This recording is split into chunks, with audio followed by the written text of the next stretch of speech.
I remember the BLM stuff because I started asking myself questions. I'm like, okay, is there racism everywhere? And I like really thought about it. And I remember the Black Square Day, and I remember not putting a black square up.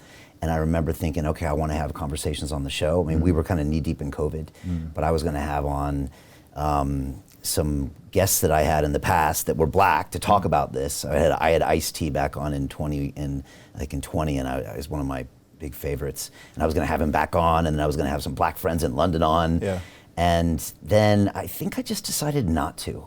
And I was going to post some videos about my feelings on it, and then I just decided not to. It felt like such an emotionally charged issue that I didn't know if I was going to get anywhere with it. Do you know one of the weirdest things about it, Brian? What? Is the fact that people even viewed it and continue to view it through the racial frame. To this day, as far as I know, even in the court, even in the trial itself, there was never any charge made about racism or evidence of racism. It just happened that the police officer was white and the man who was killed was black. Could race have been a factor? Sure, but we don't know that it was. So it's also fascinating that all of this happened after an incident where we don't even know. To this day, we don't even know, it's not even clear, there has been no evidence that race was a motivating factor. Of course, depending on people's worldview, there'll be some people who are like, oh, come on, Zuby, of course that wouldn't have happened if it was a white guy, but it's like, wait, that has happened to white people before. There's a man named Tony Timpa who was killed in a pretty similar way, white man, killed by white police officers in America, not so long before the George Floyd situation. There have been, guys like Daniel Shaver, one of the worst police shootings that I've ever seen. That was a white man shot by white police officers. That obviously wasn't racial. More white people are killed every single year by police than black people in America. Disproportionate per capita, but it's still more people, but people don't know those names. So it's kind of interesting how even when that conversation happens, it's framed from the context of race and black and white rather than around police conduct and perhaps police brutality and training, or even agents of the state versus citizens. It's framed very specifically and intentionally through a racial narrative, because then it forces people to think that way, right? So now white people across the entire Western world are like, wait, am I racist? Am I somehow complicit in this incident that just happened? What do I need to do? How do I need to make amends? And again, I do believe for most people that's coming from a good place. And then for a lot of black people in particular are thinking, oh my gosh, racism is alive and well, right? Because again, they're being told and being encouraged to see it through that specific framing. So the conversation, which should have happened, as far as I'm aware, the predominant conversation should have been about police use of force. It should have been about police training. It should be about who are you even hiring.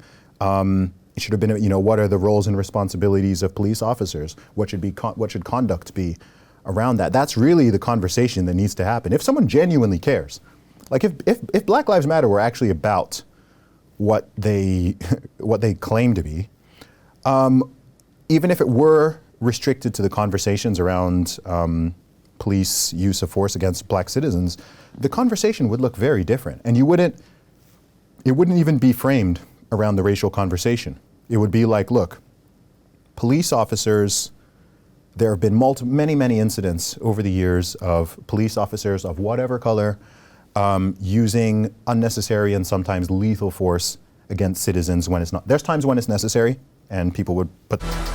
What the London Real Investment Club actually does for you, it gives you the keys to open that door to the inside deals. In the last 3 weeks, I've participated in 3 incredible deals: a layer 2 Bitcoin protocol, an incredible AI protocol. The deal flow is beyond what I expected. I don't think I've ever seen a model like this that just gives average folks the opportunity to be behind the deals, and that's exactly what we've done. Not only that, you get to hang out with Brian Rose every week. And for me, that was huge because I look at Brian as somebody who's not only an expert in the space, and I think is on the leading edge, but just the leading edge of thought with London Real and the work he's doing there. To anyone who's taking a serious look at this, I know it's a big decision. It was a big decision for me and my family, and it is one of the best decisions I've ever made. So I wish you all the best and hope you come join us.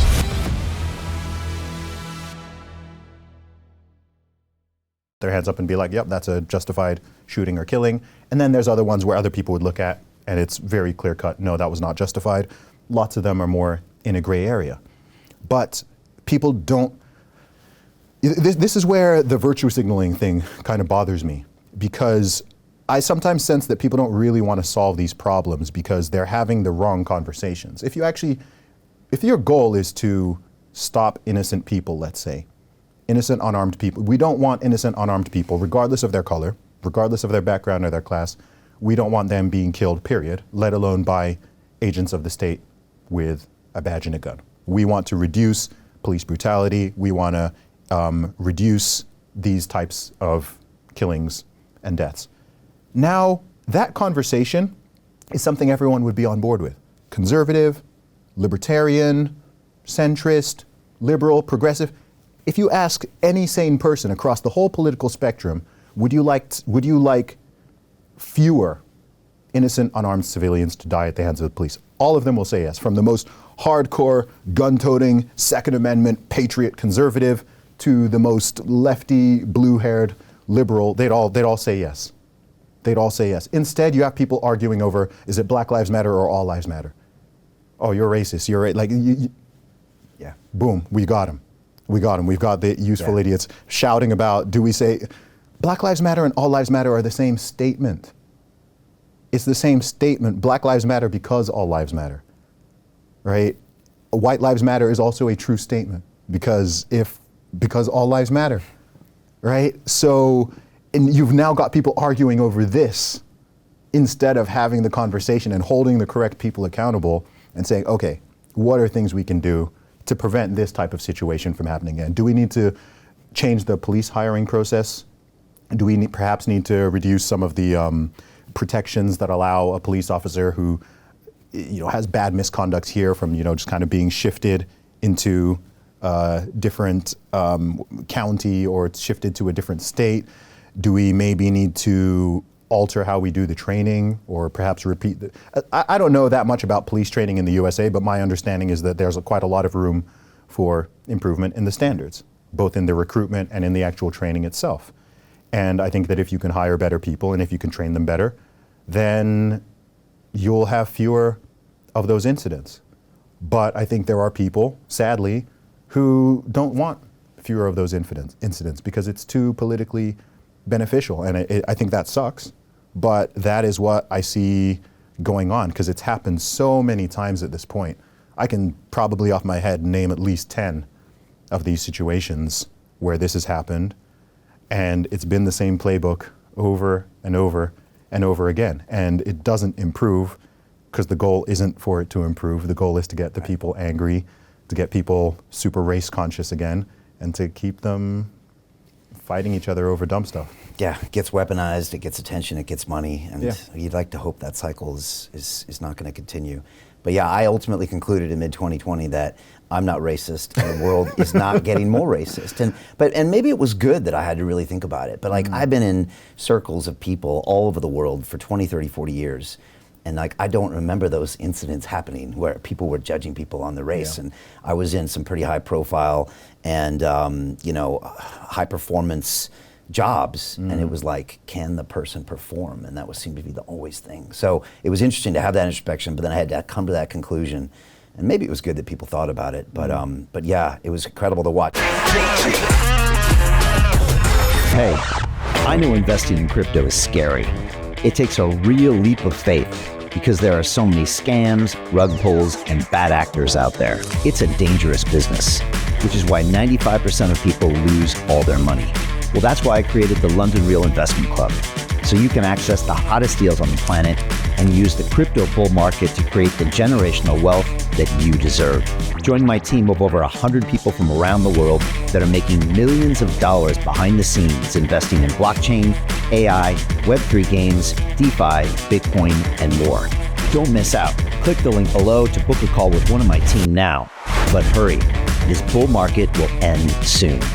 I know investing in crypto can be scary. That's why you gotta join the investment club. Pull the trigger. Let's do this.